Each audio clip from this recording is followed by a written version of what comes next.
రాష్ట్ర అధికారిక చిహ్నం విషయంలో తెలంగాణ సర్కార్ కన్ఫ్యూజ్ లో పడిందా? లోగోని మార్చేస్తారు అదిగో ఇదిగో అంటూ జరిగినటువంటి ప్రచారం మొత్తం ఉత్తదేనా? ఈసారి రాష్ట్ర ఆవిర్భావ దినోత్సవంలో కూడా కొత్త లోగో ఆవిష్కరణ ఉండబోదా? అప్పట్లో చాలా డిజైన్స్ ని పరిశీలించినటువంటి ప్రభుత్వ పెద్దలు ఎందుకు వెనకడుగు వేస్తున్నట్లు? తెలంగాణలో కాంగ్రెస్ పార్టీ అధికారంలోకి వచ్చాక అధికార చిహ్నాన్ని మార్చే ప్రయత్నం చేసింది. నిరుడు రాష్ట్ర అవతరణ దినోత్సవం సందర్భంగా కొత్త అధికారిక రాజముద్ర లోగోను విడుదల చేయాలనుకున్నారు సీఎం రేవంత్ రెడ్డి. కానీ రాష్ట్ర గీతం విడుదలతోనే సరిపెట్టారు.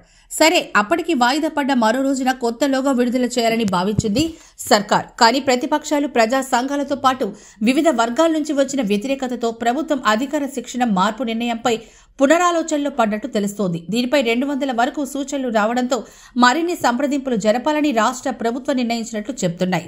అధికార వర్గాలు ప్రస్తుతం అమల్లో ఉన్న అధికారిక చిహ్నాల్లో రాచరికపు గుర్తులు ఉన్నాయని, వాటిని తొలగించాలని ఇప్పటికే రాష్ట్ర కేబినెట్ నిర్వహించింది. దీనిపై చిత్రకారుడు రుద్ర రాజేశంతో సీఎం రేవంత్ రెడ్డి పలుమార్లు చర్చించారు. కొన్ని నమూనాలు సిద్ధం చేశారు. ప్రజలు, ప్రజా జీవితం, ప్రజాస్వామ్యం, తెలంగాణ ఉద్యమ స్ఫూర్తి, అమరుల త్యాగం తదితర అంశాలు ప్రతిబింబించేలా కొత్త చిహ్నం ఉండాలని నిర్ణయించారు. జై కోణంలో రూపొందించిన డిజైన్స్ లో ప్రధానంగా 3ని పరిశీలించి ఒక లోగోను ఫైనల్ చేసినట్లు విస్తృత ప్రచారం జరిగింది. కానీ నిర్ణయం మాత్రం జరగలేదు, అమల్లోకి రాలేదు. మేధావులు, ఉద్యమకారులతో పాటు మంత్రివర్గ సహచరులు, పార్టీ ఎమ్మెల్యేలు, ఎమ్మెల్సీలతో విస్తృత చర్చలు జరిపాక కొత్త లోగోను ఫైనల్ చేస్తారని అప్పట్లో చెప్పారే కానీ ఇప్పటిదాకా అలాంటి కసరా ఏదీ జరగలేదు. సాధారణంగా ఎలాంటి మార్పులు ఏవైనా ఉంటే రాష్ట్ర ఆవిర్భావ దినోత్సవమైన జూన్ 2న రాష్ట్రంలోకి తీసుకొస్తారు. కానీ ఇప్పటిదాకా అలాంటి మాటలు ఏవీ లేనందున ఈసారి కూడా కొత్త లోగో ఆవిష్కరణ అంటున్నాయి అధికార వర్గాలు.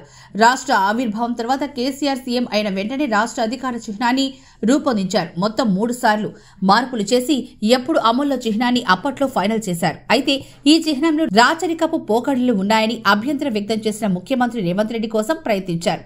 కానీ ఆ విషయంలో తుది నిర్ణయం మాత్రం ఇంకా జరగలేదు. ఆ విషయంలో ఎదురైన ప్రజా వ్యతిరేక ప్రతిపక్షాల నిరసనలతోనే కొత్త అధికారిక చిహ్నం ఆవిష్కరణను కాంగ్రెస్ ప్రభుత్వం వాయిదా వేసుకుందని అంటున్నాయి.